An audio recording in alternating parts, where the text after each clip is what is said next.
so we're there, we're happy with that. We're going to save it, remember, onto your M drive or onto your USB stick.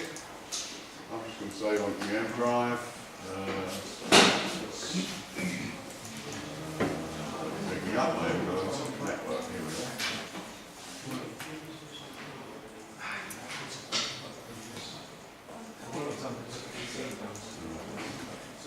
That was a stupid place to put a network drive under the speaker.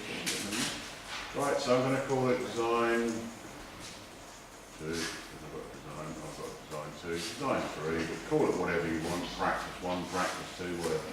The reason you save it is because when you export to Multiboard and you come back to it, there's a danger it may have disappeared on you. Okay, so you got that.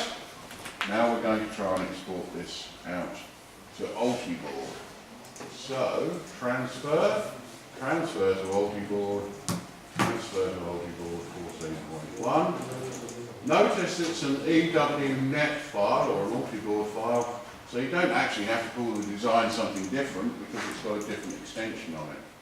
So I'm going to run ahead and save that, and it's going to open up Multiboard for me. It's done a whole series of things on the screen. It's importing what we call the net list, and if you look at, there are some limited resources on my webpage. One of them is how do simulators calculate things, and one of the principal things they use is what's called a net list. In other words, what they're doing is they're turning the picture into a series of matrices, because computers don't understand pictures, but they do understand matrices quite well, and you can write toolkits to process them. So it's doing this conversion, more often than not in the Laplace domain, and it's forming a series of matrices that can be multiplied together to come up with a solution as to how the circuit will work. But in this particular case, we're not that fussed about what's coming out here. We could look into it and try and understand it if we want, but not at this point. Okay. And the yellow box is obviously our drawing area, or that's our going to be our printed circuit board. And we can see that all 7 components are there. We've got our 3 connectors, and we've got our 4 massive components here. So let's drag in the resistor, resistors, drag in the capacitor, drag in the other capacitor.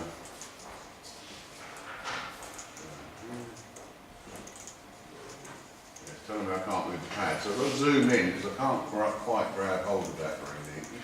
Once I get the box all the way around it, then I can drag it. Same here. I'm just dragging it into my drawing area. Drag that in, and finally drag that one in. Cannot move the pads. Hold this. Still doing that, so I'm going to zoom in even more. This is frustrating. Right. Can you just see? There we go.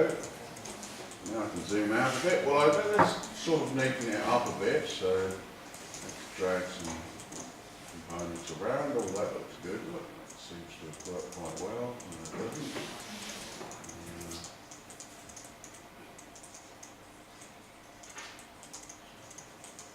That looks more like it. So let's rotate that. Clockwise, I think that's a lot better, isn't it? And so now we haven't got things that are crisscrossing over anymore. There. Drag it down there to be a bit neater. Okay, now remember the thing we were doing is we could auto route, but let's just stick to manual routing, so it might help me on this again.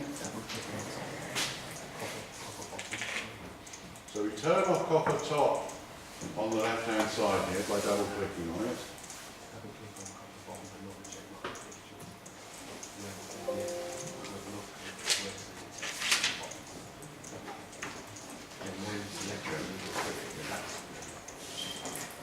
So see what we did there, we double-clicked in the checkbox here to get rid of the copper top, because we don't want a copper top.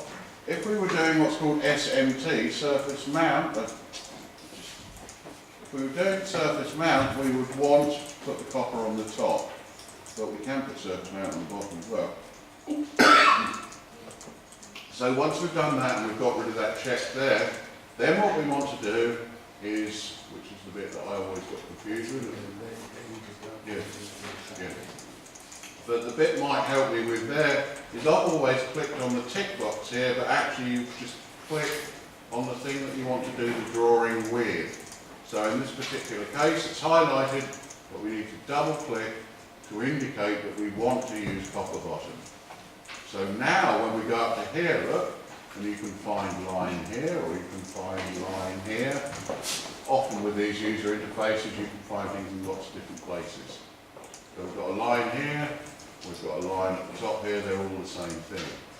We need to set the thickness of the line, and the thickness of the line we're going to go for millimetres, and in here, well, it's a very simple circuit.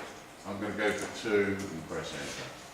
So I should have the ability to draw a line now 2 millimetres. I click on the pencil and I click here, and I'm just going to connect it up in the same way as the yellow lines tell me to connect it up.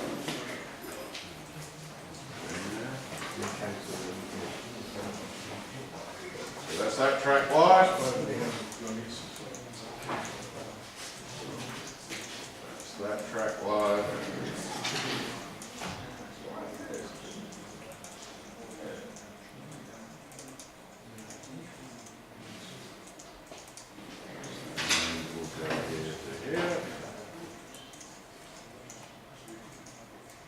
You can use escape as well, which is what I'm going to do this time to do it.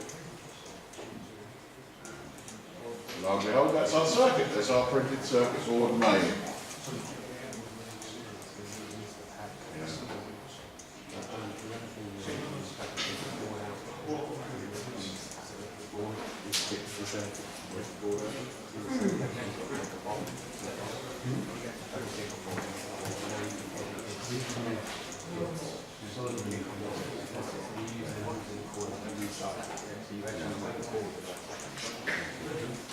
Okay, so you all got your printed circuit board there? Yeah? Right, if you go on the left hand side here, if you go 2 down and you click on this thing here that says board outline, you double click on that so that's highlighted. Now look what we can do. We can grab hold of the printed circuit board and we can make it the appropriate size that we want. So now it's going to fit our board. Okay?